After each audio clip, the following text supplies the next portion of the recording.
After my husband survived a heart attack, we built a small patio so he could recover in the sunlight. The next morning, our neighbor left a letter that read, "I didn't approve this structure.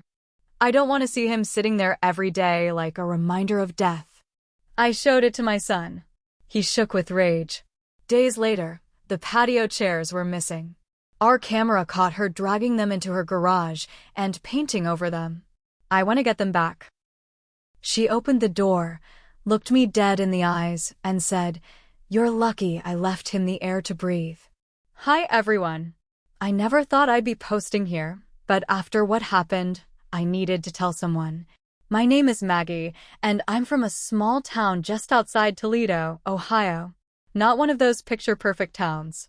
Just regular houses, cracked sidewalks, old trees leaning over skinny streets. I've lived here my whole life. My husband, Wayne, and I bought our house 32 years ago.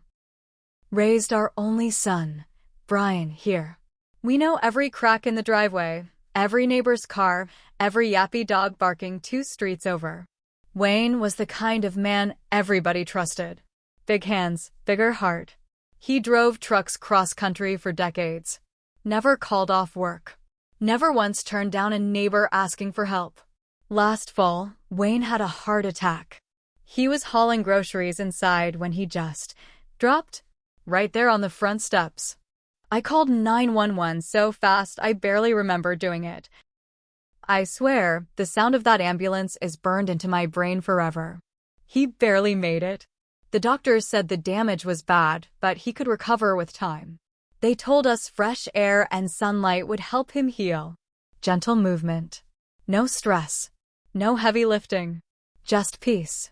So Brian and I decided to build him a little patio in the backyard. Nothing big. Just some paving stones from Home Depot, a couple of chairs, a small table. We wanted him to have a place where he could sit and feel human again. Not trapped inside 4 walls. We worked all weekend. Brian did the heavy lifting. I helped set things up. We even picked out soft blue cushions because blue's always been Wayne's favorite color. By Sunday night, it was done. I remember how Wayne's face lit up when he saw it.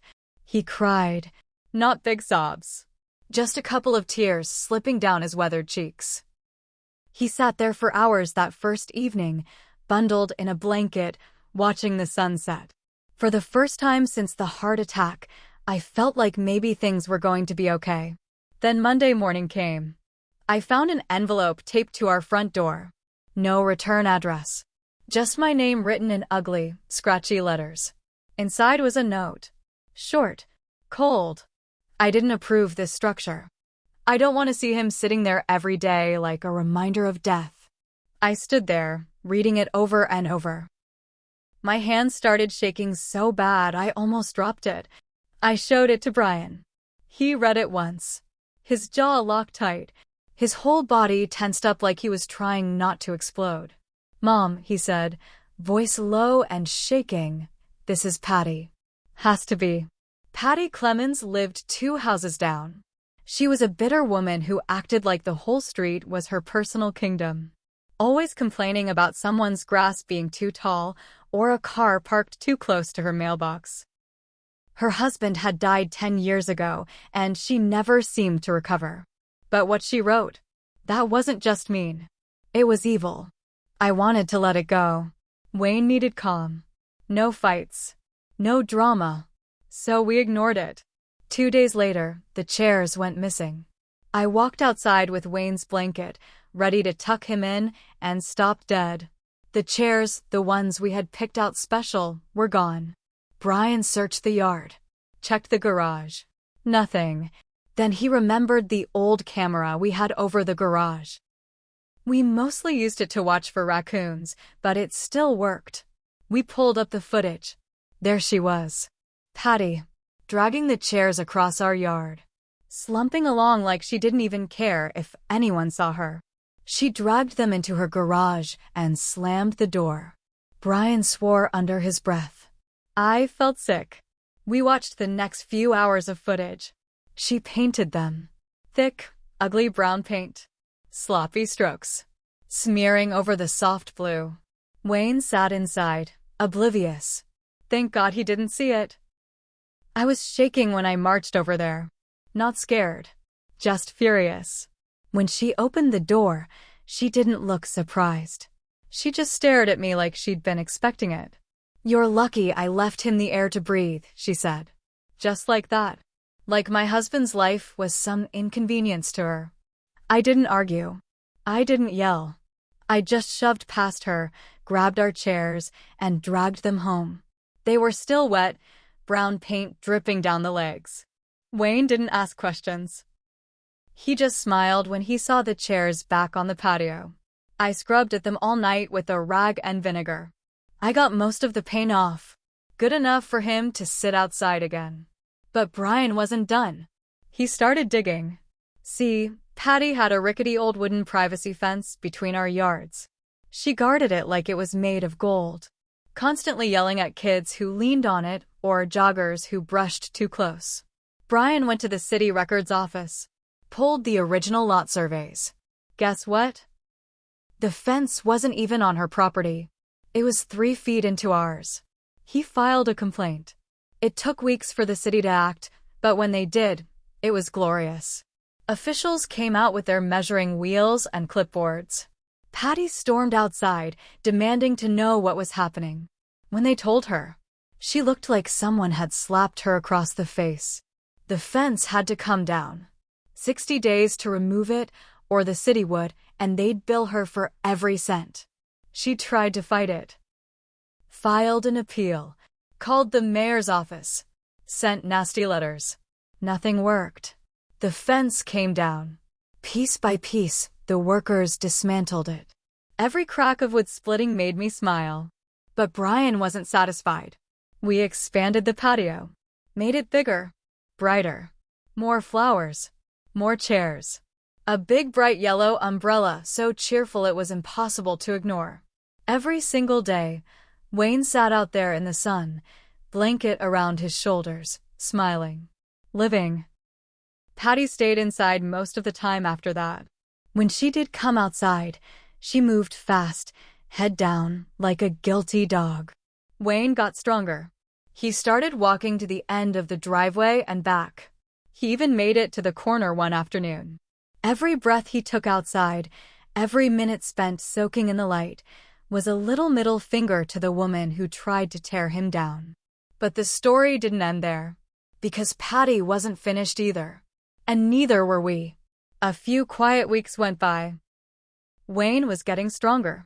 His color was better. He smiled more. Brian and I were starting to believe we were through the worst of it. Then we noticed something strange. Dead flowers. At first, I thought maybe I forgot to water them. But it kept happening. Every morning, I'd come outside and find the flower beds trampled, the pots knocked over, the soil spilled out. The first time, I tried to shrug it off. Maybe a stray dog? Maybe raccoons? But it got worse. Brian caught her one night on the camera. Patty, hunched over like some twisted goblin, creeping into our yard at 2 a.m, yanking up flowers with her bare hands. Smashing pots. Kicking over the bird bath we had set up. It wasn't random. It was personal. I was furious, but Brian was beyond furious. He was shaking when he showed me the footage. "We need to call the police," he said. I hesitated. I didn't want Wayne stressed. I didn't want drama, but this wasn't going to stop. Patty wasn't going to stop. So we filed a report. The officer who came out was polite, but looked tired, like he'd seen 1,000 petty neighbor disputes. Until Brian showed him the video. The officer's whole posture changed. He nodded slowly.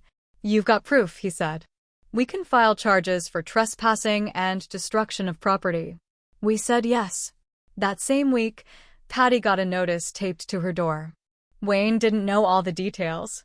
We kept it from him. He didn't need the stress. But Patty knew, and she was livid. She started blasting loud music at odd hours. Not normal music either. Angry screeching sounds. Metal bands screaming about death and rage. She'd blast it at 6 a.m, midnight, noon. Always when Wayne was outside. It was so loud it rattled the windows. I called the non-emergency line over and over. Filed noise complaints. Other neighbors started joining in. Turns out, she'd burned a lot of bridges over the years. Nobody liked Patty. One morning, after Wayne came in early because his chest hurt from the noise and stress, I lost it. I walked straight to her house. I didn't even knock. She opened the door and sneered at me. "What do you want?" she hissed. I stared her right in the face. "I want you to look at yourself, Patty," I said. "You're fighting a man who almost died. You're fighting a family just trying to heal. You think you're winning? You're just proving to everyone how miserable you are." She laughed. A dry, ugly sound. "Better miserable than pitiful," she said. Then slammed the door in my face. The city came out again. The officer I'd spoken to before got a court order this time. Patty had to turn the music off by a certain time every night or get fined. Heavy fines. She paid the first fine. Then another. Then another. Each ticket was taped right to her front door like a public shaming. It broke her. Slowly, day by day, you could see it. Her lawn grew wild. She stopped going out. She stopped yelling. She stopped everything. Brian kept the garden growing strong. He even built a new arbor covered in climbing roses, so bright they almost glowed. Wayne kept getting stronger too. But the final blow wasn't from us. It was from Patty herself. One afternoon, Brian came home from work, slammed the door, and said, "You're not going to believe this." I thought maybe Patty had started up again. He shook his head and dropped a folded piece of paper on the table. A foreclosure notice. Addressed to Patty. Turns out, all those fines? The noise violations, the city citations, the damage claims we filed? They piled up fast. Plus the unpaid property taxes she'd been ignoring for years. Patty was losing her house. She had 60 days to either pay everything she owed, which was tens of thousands, or get out. I almost didn't believe it at first. Patty was the kind of woman who acted like she owned the street, like nothing could touch her. But now the bank was taking her home. Brian was grinning ear to ear, but I felt weird. Not guilty, exactly. Just heavy. Wayne sat outside that night, under the arbor, sipping tea. He looked peaceful. He didn't know what was happening. We hadn't told him yet. Didn't seem fair to burden him with it.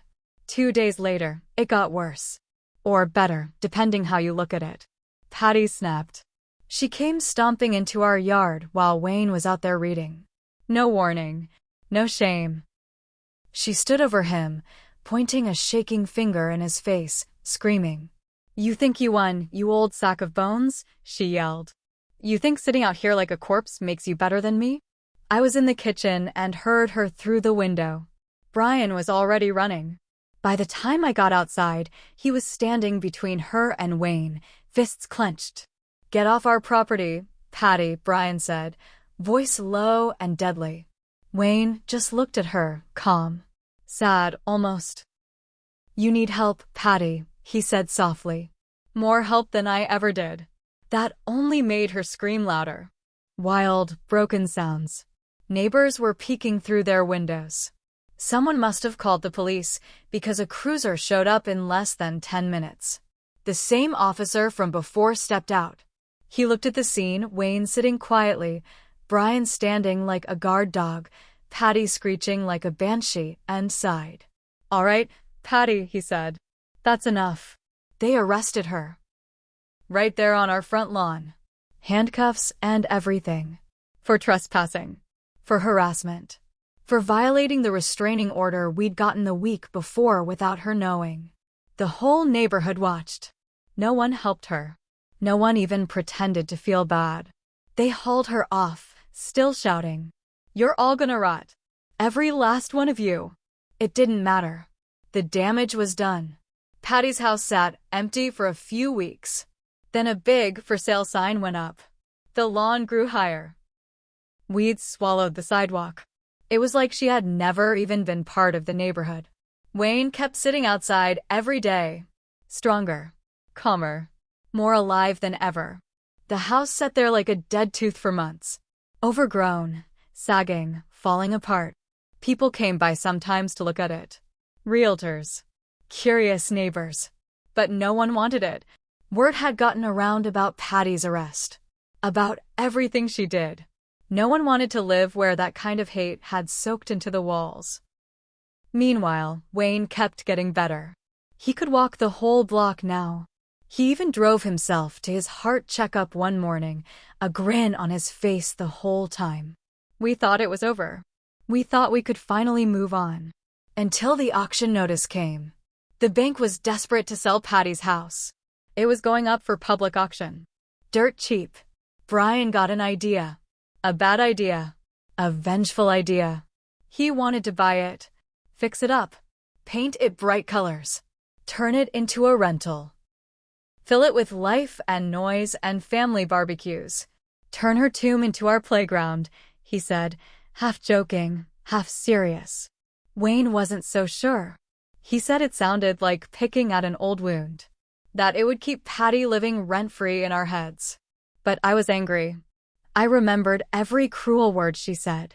Every time she tried to destroy Wayne's peace. I wanted it. I needed it. So we went to the auction. It was almost too easy. Hardly anyone bid. The place was a wreck. We got it for next to nothing. Brian started working on it the next week. He mowed the jungle that had swallowed the yard. Tore out the rotting fence posts. Power washed the mildew off the siding. We painted it sunflower yellow. Hung up window boxes filled with bright red geraniums. Wayne built a little free library in the front yard, a tiny wooden box where kids could take and leave books. Something Patty would have hated. It didn't erase the hurt. Nothing ever would. But it turned the pain into something new. Something ours. For the first time in a long time, our block felt alive again. Neighbors we hadn't seen in years came out to talk. Kids rode bikes up and down the street. Someone even set up a lemonade stand. Patty tried to come back once. About 6 months after we bought the house, she showed up. She was thinner, older, meaner looking. She stood across the street, staring at the yellow house like it burned her eyes. Wayne was sitting outside, as always. He saw her. He raised his hand and waved. Big, cheerful, slow. Patty spun on her heel and walked away without saying a word. She never came back. Wayne lived another 3 years after his heart attack. Good years. Happy years. Every morning he sat outside, breathing in the sunlight, watching kids play, smiling. When he passed, it wasn't in a hospital bed. It was right there on the patio we built for him. His book open on his lap, his face turned toward the sun. Peaceful, whole, alive until the very last breath. Brian and I still live here. The yellow house too. Sometimes, when I water the flowers, I think about Patty. About all the hate she carried. I don't feel sorry for her. I don't hate her anymore either. I just hope wherever she ended up, she finally realized you can't kill the living by being dead inside. You only kill yourself.